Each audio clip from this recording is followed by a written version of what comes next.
Less than a year from now, the world is going to celebrate the International Year of Astronomy, which marks the 400th anniversary of Galileo's first glimpse of the night sky through a telescope.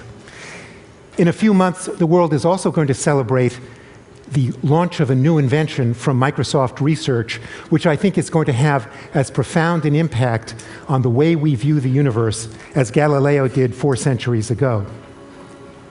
It's called the Worldwide Telescope, and I want to thank TED and Microsoft for allowing me to bring it to your attention. And I want to urge you, when you get a chance, to give it a closer look at the TED lab downstairs.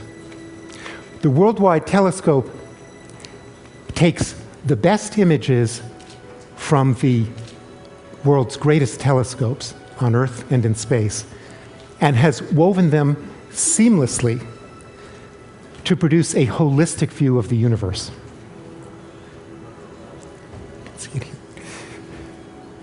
It's going to change the way we do astronomy. It's going to change the way we teach astronomy. And I think most importantly, it's going to change the way we see ourselves in the universe.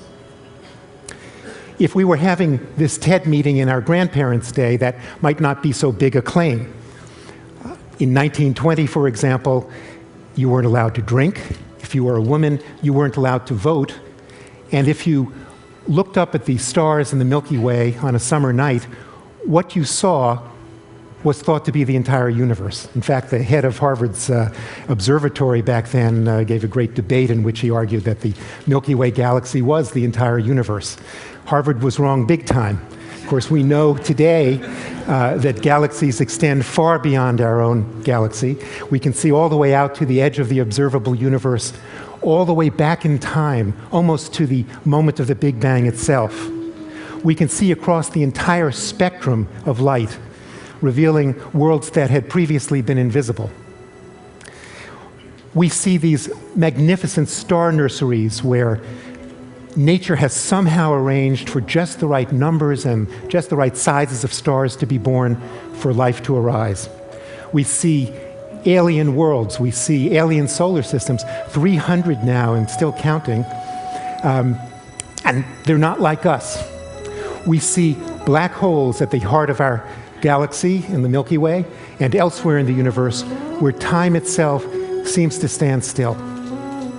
But until now, our view of the universe has been disconnected and fragmented, and I think that many of the marvelous stories that nature has to tell us have fallen through the cracks, and that's changing.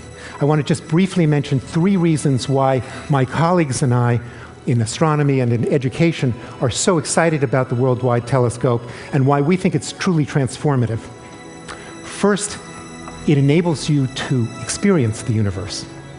The Worldwide Telescope, for me, is a kind of magic carpet that lets you navigate through the universe where you want to go. Second, you can tour the universe with astronomers as your guides. And I'm not talking here about just experts who are telling you what you're seeing, but really people who are passionate about the various nooks and crannies of the universe, who can share their enthusiasm and can make the universe a welcoming place. And third, you can create your own tours. You can share them with friends. You can create them with friends. And that's the part that I think I'm most excited about, because I think that at heart, we are all storytellers. And in telling stories, each of us is going to understand the universe in our own way. We're going to have a personal universe. I think we're going to see a community of storytellers evolve and emerge. Before I introduce the person responsible for the Worldwide Telescope, I just want to leave you with this brief thought. When I ask people, how does the night sky make you feel? They often say, oh, tiny. I feel tiny and insignificant. Well, our gaze fills the universe.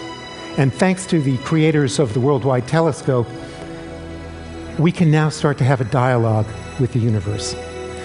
I think the Worldwide Telescope will convince you that we may be tiny, but we are truly, wonderfully significant.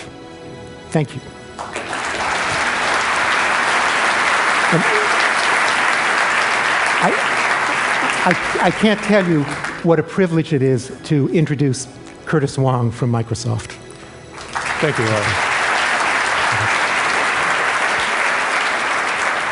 So what you're seeing here is a wonderful presentation, but it's one of the tours. And essentially this tour was one that was created earlier. And the tours are all totally interactive, so that if I were to go somewhere, you may be watching a tour and you can pause anywhere along the way, pull up other information. There are lots of web and information sources about places you might want to go. You can zoom in, you can pull back out. The whole resources are there available for you. So Microsoft, this is a project that, Worldwide Telescope is dedicated to Jim Gray, who's our colleague, and a lot of his work that he did is really what makes this project possible. It's a labor of love for us and our small team, and we really hope it'll inspire kids to explore and learn about the universe, basically kids of all ages like us. And so Worldwide Telescope will be available this spring. It'll be a free download. Thank you, Craig Mundy. And it'll be available at the website worldwidetelescope.org, which is something new. And so what you've seen today is less than a fraction of 1% of what is in here.